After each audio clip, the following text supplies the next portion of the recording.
episodio anterior vimos cómo en Unity todos los elementos son objetos formados por componentes. Cambiando los componentes en tiempo de ejecución, podremos dar interactividad a nuestros objetos.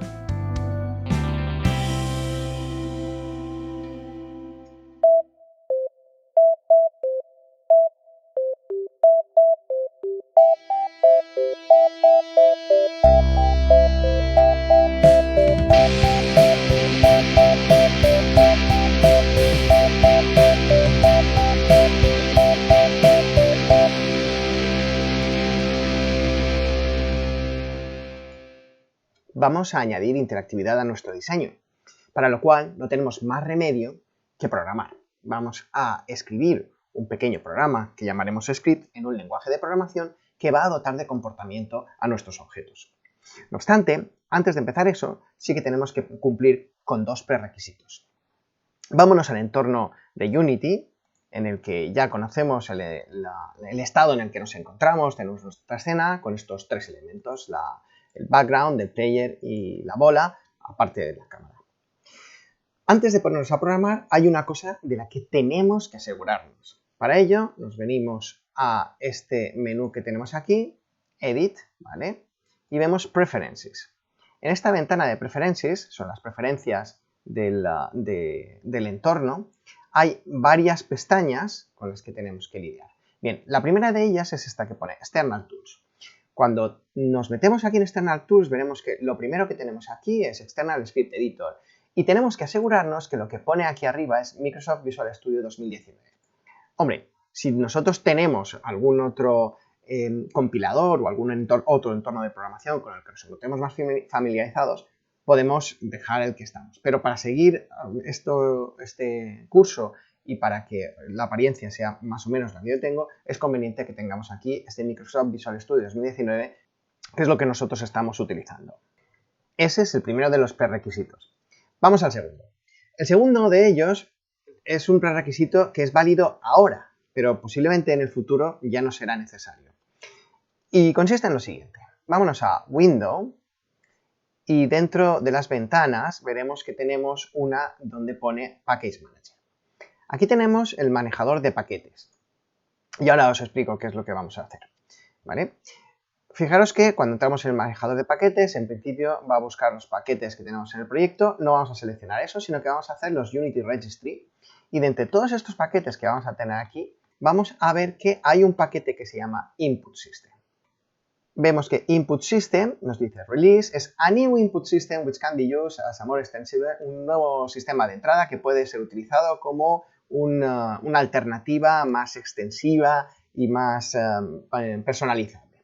Bueno, pues ¿qué es lo que ha sucedido? Ha sucedido que en Unity recientemente se ha cambiado el sistema de entrada. Del sistema de entrada clásico, que ha funcionado durante muchísimo tiempo, ahora se ha introducido un nuevo sistema de entrada.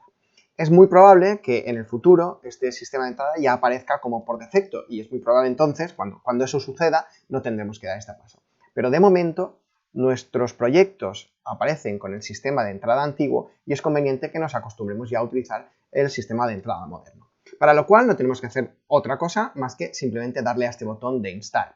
Aparecerá Install y veréis que durante un cierto tiempo se va a instalar este paquete.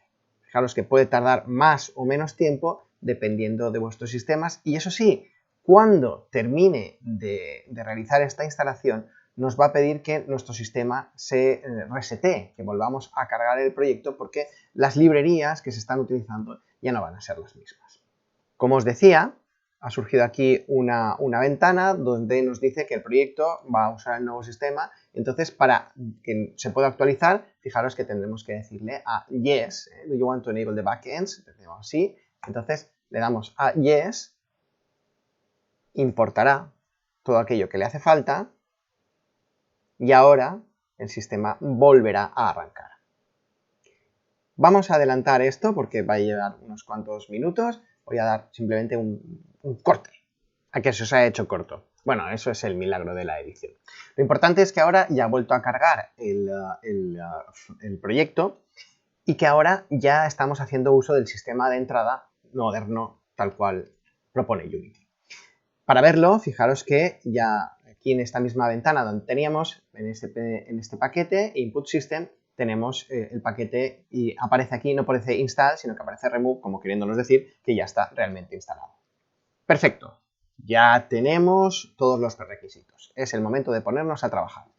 Como os decía anteriormente, vamos a introducir la interactividad programando, realizando scripts. Y para eso, pues nos vamos a ir a nuestra ventana Assets. Para tenerlo todo organizado, vamos a crearnos una carpeta que llamaremos Scripts. Y dentro de esta carpeta de Scripts voy a crear un primer script que voy a llamar, fijaros, Create C# Script, y lo voy a llamar Player Control. Tenéis que escribirlo exactamente como lo escribo yo, con mayúsculas la P y la C y minúsculas todo lo demás y todo junto. ¿De acuerdo? Player Control.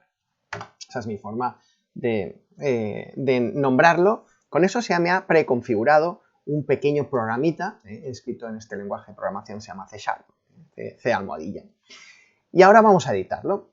Fijaros que simplemente con pulsar, pulso 2 veces en el script, se me invoca Visual Studio, aparece Visual Studio y ya tenemos este entorno de programación para trabajar con él. Fijaros entonces, aún le tardará un poquito y aparece este primer script. Script que podemos hacer un poquito más grande para aumentar la visualización.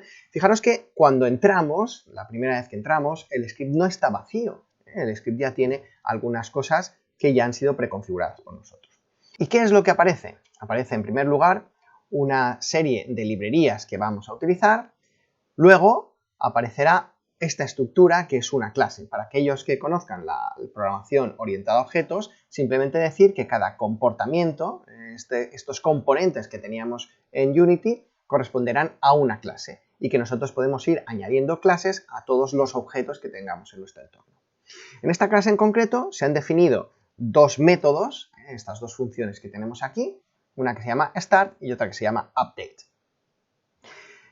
Estas dos funciones son funciones fundamentales que ya están definidas en el lenguaje. Start es una función que se va a invocar cada vez que empecemos, mientras que update es una función que se va a invocar de manera continua, siempre que el entorno sea capaz. Una aplicación es un bucle en el que estamos dibujando los distintos elementos. Una vez están todos preparados, ese dibujo de la pantalla es volcado a la visualización en sí. Y luego continuamos con el siguiente frame, con el siguiente cuadro. Vemos dónde están cada uno de los elementos, los sprites, lo que sea, los ponemos, componemos esa imagen y la volcamos. Componemos imagen y la volcamos. Componemos imagen y la volcamos. Cada vez que vamos a volcar esas imágenes, se invoca a este método que se llama update. Así que si queremos que nuestro objeto vaya cambiando, tenemos que hacer precisamente esto. Dentro de update, decirle cómo queremos que cambie. Una forma de hacerle cambiar, por ejemplo, es actuar sobre su componente transform. Recordemos que en el componente transform encontramos la posición, encontramos la rotación y encontramos la escala. Así que dentro de transform, yo voy a escribir transform y fijaros cómo transform aparece aquí, ya tengo la posición, y podría acabarlo de escribir o directamente pulsar aquí transform, ¿vale? Tengo transform, punto, y ahora veréis que ahí, a partir de aquí, tenemos todo lo que tiene transform, todas aquellas cosas, tanto métodos como propiedades, que podemos aprovecharnos para hacer nuestra programación. En caso de que queréis más detalles, recordad que siempre disponemos del manual en línea. Podemos irnos a la clase Transform, buscar simplemente Unity Transform y veremos dónde están todas esas propiedades y todos los métodos públicos que podemos utilizar. Fijaros que entre ellos, por ejemplo, para ir empezando, para ir abriendo boca, existe el método Translate, que te dice moves the transform in the direction and distance of translation. Mueve el transform en la dirección y la distancia de la traslación. Posiblemente es eso lo que nos interese. Vamos a intentar hacer que el jugador se pueda mover. Entonces, esto es lo que estamos intentando hacer. Fijaros, vamos a hacer translate, le dice cómo tengo que utilizarlo, decimos qué traslación, cuánto lo quiero trasladar. Eso es lo que tenemos que hacer. Entonces, vamos a hacer una pequeña prueba. Transform, translate, veis que está aquí, translate, y entonces le tengo que decir en cuánto me tengo que mover, ¿vale? Y fijaros que me puede pedir o bien un vector 3 o distintos floats, 3 floats distintos, ¿vale? Fijaros que tenemos ahí todas las variaciones, un vector 3 con un añadido, un vector 3 con una transform, ¿vale? o los tres componentes por separado, X y Z, o con distintas opciones. Vamos a seleccionar una de ellas y vamos a decirle que quiero moverme. Si tengo que moverme en X, Y o Z, vamos a decirle que no me quiero mover en X, así que voy a poner un 0. Y como me está pidiendo un número en coma flotante, voy a ponerle una F detrás. Sí que me quiero mover en Y, y por ejemplo voy a ponerle que me quiero mover un 1 en Y. Y que no me quiero mover en Z. ¿De acuerdo? Y vamos a ver cuál sería el resultado. Guardamos esto, control S para guardar, y vamos a ver qué es lo que resulta en el entorno. Para eso, vuelvo al entorno de Unity y fijaros que Player Control sería lo que yo quiero que haga Player. Entonces voy a hacer que Player tenga este comportamiento. ¿Cómo? De una forma muy sencilla. Pincho, arrastro a Player y ahí fijaros que al seleccionar Player ha aparecido este script, Player Control. Voy a ver cómo funciona esto y entonces simplemente le doy al Play y cuando le doy a funcionar, fijaros qué es lo que va a pasar. ¿Habéis visto lo que ha sucedido? Yo no sé si os ha dado tiempo. Vamos a verlo y vamos a verlo en la pestañita Game, ¿vale? Vamos a verlo y vamos a verlo aquí en Game rápidamente. Fijaros y me voy a ir en la escena, me voy a ir muy fuera porque este bicho de por aquí se está yendo muy rápidamente, ha desaparecido. Si queréis, vamos a sacar la ventana Game para que la podamos ver. Vamos a sacarla. Vamos a tenerla por aquí flotando. Y vamos a tener este también por aquí y así veremos las dos simultáneamente.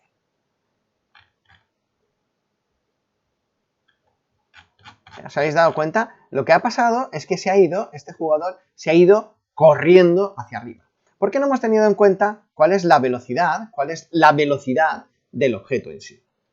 ¿Cómo calculamos la velocidad? Para calcular correctamente la velocidad tenemos que volver al esquema que os decía antes, cuando se invoca la función update. Resulta que si nosotros tenemos nuestro sistema, aquí se ha invocado la función update, y resulta que tenemos que hacer esa serie de cálculos para saber dónde están cada uno de los sprites. Entonces transcurre una serie de tiempo y entonces vuelve a invocarse la función update. Si mi máquina es muy potente, esta actualización puede ser muy rápida. Pero imaginaos que mi máquina es una máquina muy lenta. Entonces es posible que lleve mucho tiempo realizar ese cálculo y por tanto le lleve más tiempo el representarlo en pantalla. Si nosotros miramos a un tiempo fijo, como podría ser, pues, por ejemplo, un segundo, pensemos que estamos contando con un segundo, en una máquina muy rápida, muy buena, es posible que nosotros tengamos una frecuencia de actualización pues francamente alta, podríamos llegar a 30 frames por segundo, una cosa así, mientras que si mi máquina es más modesta, es posible que a lo mejor solamente le dé tiempo de calcular unos 3 frames por segundo. Es más, este tiempo que hay aquí no es determinista, es posible que en algunas circunstancias, por ejemplo al principio del juego, donde no hay muchos enemigos, pueda hacer las cosas muy rápidamente, pero que cuando empiecen a aparecer más y más enemigos o empieza a haber mucha más complejidad, entonces reduzcamos, porque veamos que el tiempo necesario es más grande y por tanto reduzcamos esa tasa de refresco. Esto era lo que pasaba, por ejemplo, en algunos videojuegos clásicos. El incremento de la velocidad de Space Invaders era un efecto precisamente de esto. Para ayudarnos, resulta que Unity nos da una pequeña ayuda. Y es que siempre hay gestión de cuánto ha pasado desde la última vez que ha sucedido. Este tiempo, siempre lo podemos saber, es el delta time, el tiempo que se llama delta time. Así pues, siempre podemos saber cuánto tiempo ha transcurrido haciendo una consulta de este llamado delta time. Si nosotros queremos una determinada velocidad, recordad que en el entorno lo que nos está pidiendo es cuánto queremos de la traslación, digamos, el espacio recorrido, una longitud, ¿vale? Pero hacer una longitud simplemente es multiplicar la velocidad por el tiempo transcurrido. Si nosotros sabemos que el tiempo transcurrido es precisamente este delta time, sabemos que cuando tengamos que hacer una traslación tenemos que poner el valor de la velocidad en este caso unidades de Unity por segundo, multiplicado por t, que es el tiempo que ha transcurrido aquí. Es decir, que podemos saber cuánto es este intervalo, cuánto tenemos que recorrer simplemente multiplicando la velocidad por el tiempo. De vuelta en el entorno de programación, vamos a hacer exactamente eso. Hemos puesto aquí 1, que esta será nuestra velocidad, queremos que se mueva a 1 unidad por segundo y vamos a multiplicar por este delta time, al que accedemos así, time.delta. Este es el valor y ahora vamos a guardarlo, control S, volvemos al entorno de Unity. No hay que hacer absolutamente nada porque en el entorno de Unity ya se recompila cada vez que entremos y ahora cuando le demos a play veremos cómo el jugador se va a mover y se va a mover a una velocidad, ¿veis?, mucho más lenta, en la que si calculamos vamos a ver ese movimiento de 1 por segundo. ¿De acuerdo? Ya tenemos una parte muy bien. Ahora lo que nosotros no queremos es que se mueva continuamente. Nosotros ahora vamos a intentar que se mueva solamente cuando pulsamos una determinada tecla. Para ello necesitamos volver a la programación e introducir lo que llamamos una sentencia condicional. Vamos a decirle sí y preguntamos, ¿vale? Vamos a realizar esta consulta, ¿vale? Si sucede algo, entonces queremos que se mueva hacia arriba, ¿vale? ¿Cuál será ese algo? Pues vamos a ver ahora si la tecla, voy a poner por ejemplo la Q para subir hacia arriba, si la tecla Q está pulsada. Para ello tengo que acceder al sistema de entrada, pero entonces es necesario que le diga a Unity que va a necesitar acceder a las librerías de entrada. Para ello vamos a hacer using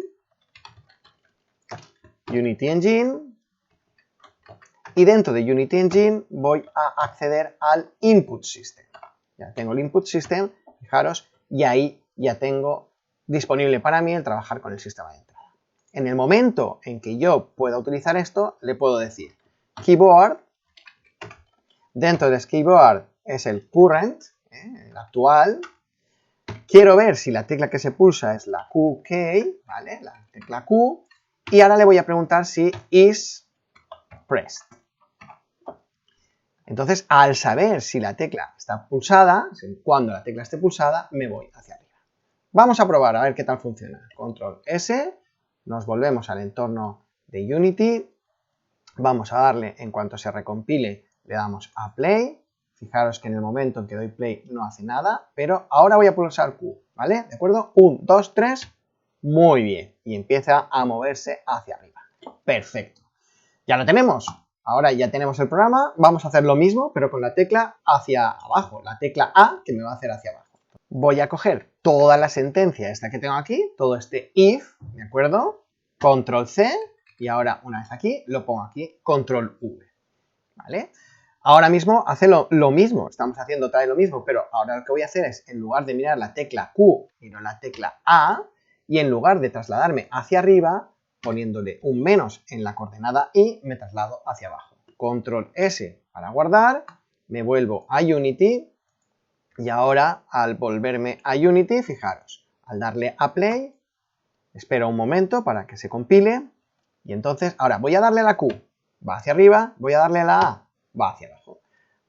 Mágicamente nuestro jugador ya es interactivo, ya obedece a las órdenes que yo le doy. De momento se mueve, pero se mueve un poquito lento. Podríamos hacer que esta velocidad aumentara. Lo que no vamos a hacer ahora. Esto no lo vamos a hacer ahora, sino que lo vamos a dejar para el próximo episodio. En el próximo episodio vamos a aumentar la interactividad de nuestro programa. Terminaremos de introducir algunas características dentro del jugador, pero ahora nos centraremos especialmente en la bola, a la que vamos a conferir de un comportamiento dinámico. Os espero.